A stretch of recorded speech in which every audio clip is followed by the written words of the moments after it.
about the forecast. In 6 years the scenario has changed dramatically.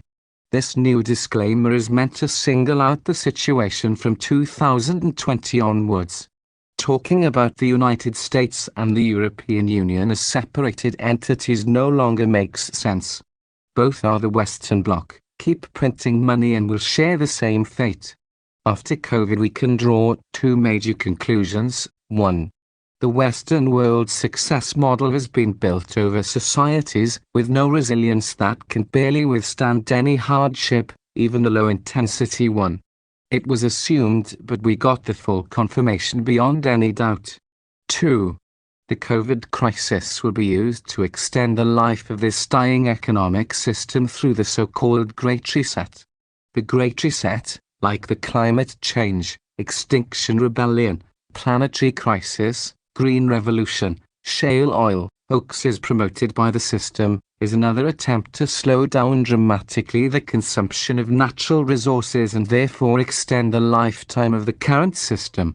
It can be effective for a while but finally won't address the bottom line problem and will only delay the inevitable. The core ruling elites hope to stay in power, which is in effect the only thing that really worries them.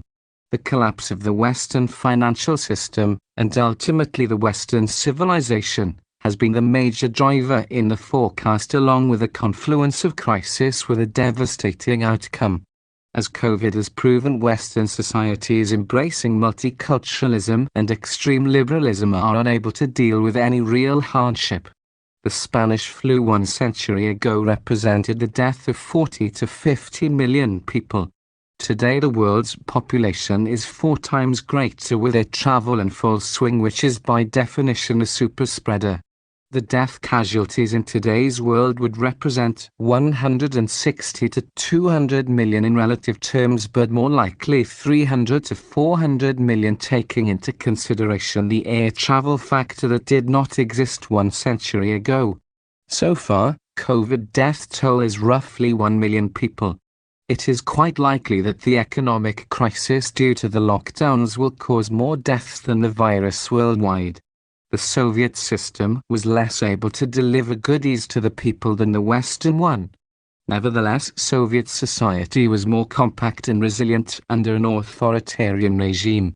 That in mind, the collapse of the Soviet system wiped out 10% of the population.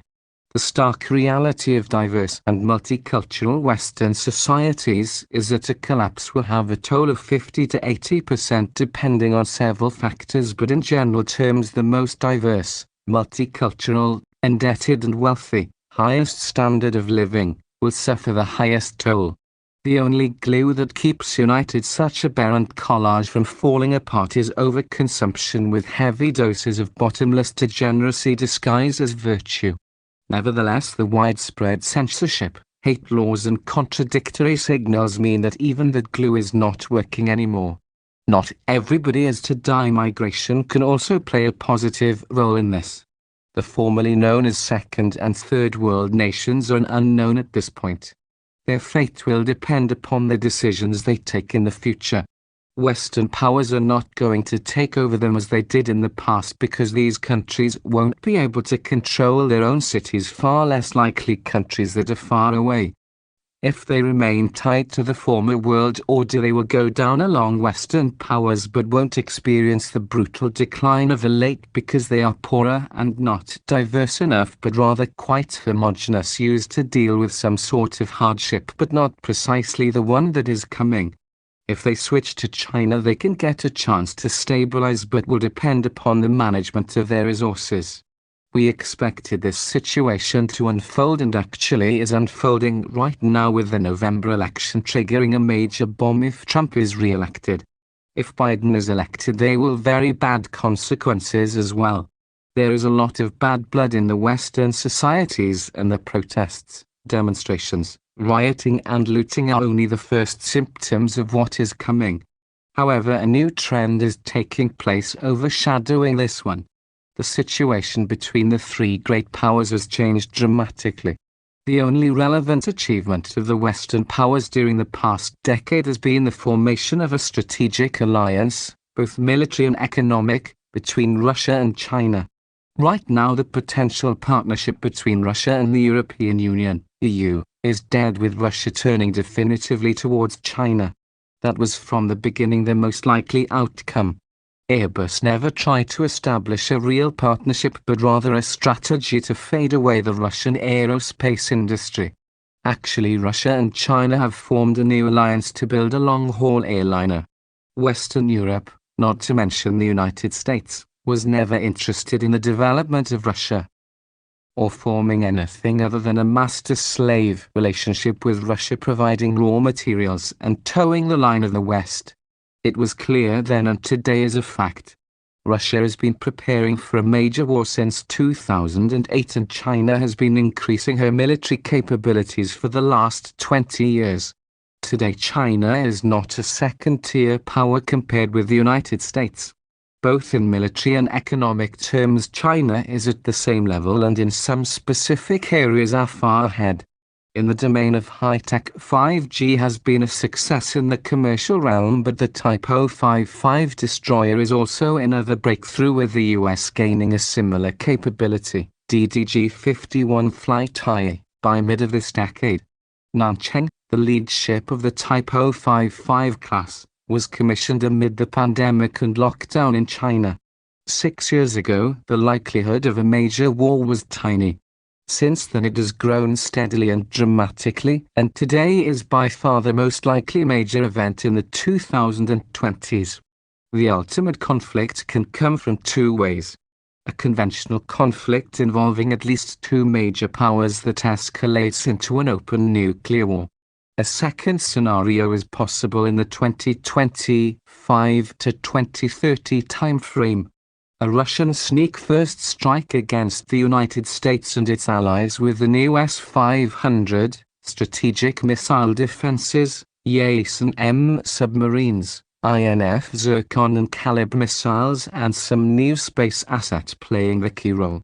The sneak first strike would involve all Russian missile strategic forces branches, bombers and ground-based missiles, at the different stages of such attack. That would be strategic translation of what was seen in Syria in November 2015.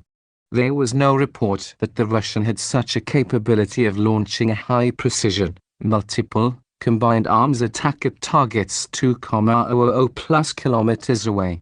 Western intelligence had no clue.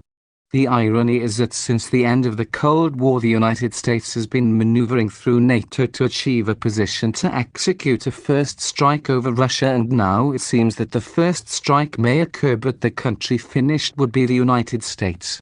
Another particularity of the Western system is that its individuals have been brainwashed to the point that the majority accept their moral high ground and technological edge as a given. This has given a rise of the supremacy of the emotional arguments over the rational ones, which are ignored or deprecated. That mindset can play a key role in the upcoming catastrophic events. At least in the Soviet system, the silent majority of the people were aware of the fallacies they were fed up. We can see the United States' claims about G5 being stolen from them by China or hypersonic technology being stolen by Russia as the evidence that the Western elites are also infected by that hubris. Over the next decade it will become obvious that the West is falling behind the Russia-China bloc, and the malaise might grow into desperation. Going to war might seem a quick and easy solution to restore the lost hegemony, to finally find them into a France 1940 moment. Back then France did not have nuclear weapons to turn a defeat into a victory. The West might try that swap, because the unpleasant prospect of not being Mars and Venus but rather a bully and his dirty bitch running away in fear while the rest of the world is laughing at them. If there is not a dramatic change, of course the world is going to witness the first nuclear war. The Western Bloc collapse may come before, during or after the war. It does not matter. A nuclear war is a game with billions of casualties, and the collapse plays in the hundreds of millions. This website is non-profit, built on spare time, and we provide our information and services as is, without further explanations and or guarantees. We are not linked to any government. Take into account that the forecast is nothing more than a game of numbers, whether flawed or correct, based upon some speculative assumptions. Friday, September 25, 2020. Copyright 2003 to 2021 DAGL.com. All rights reserved. Contact us. Contact us. Times close.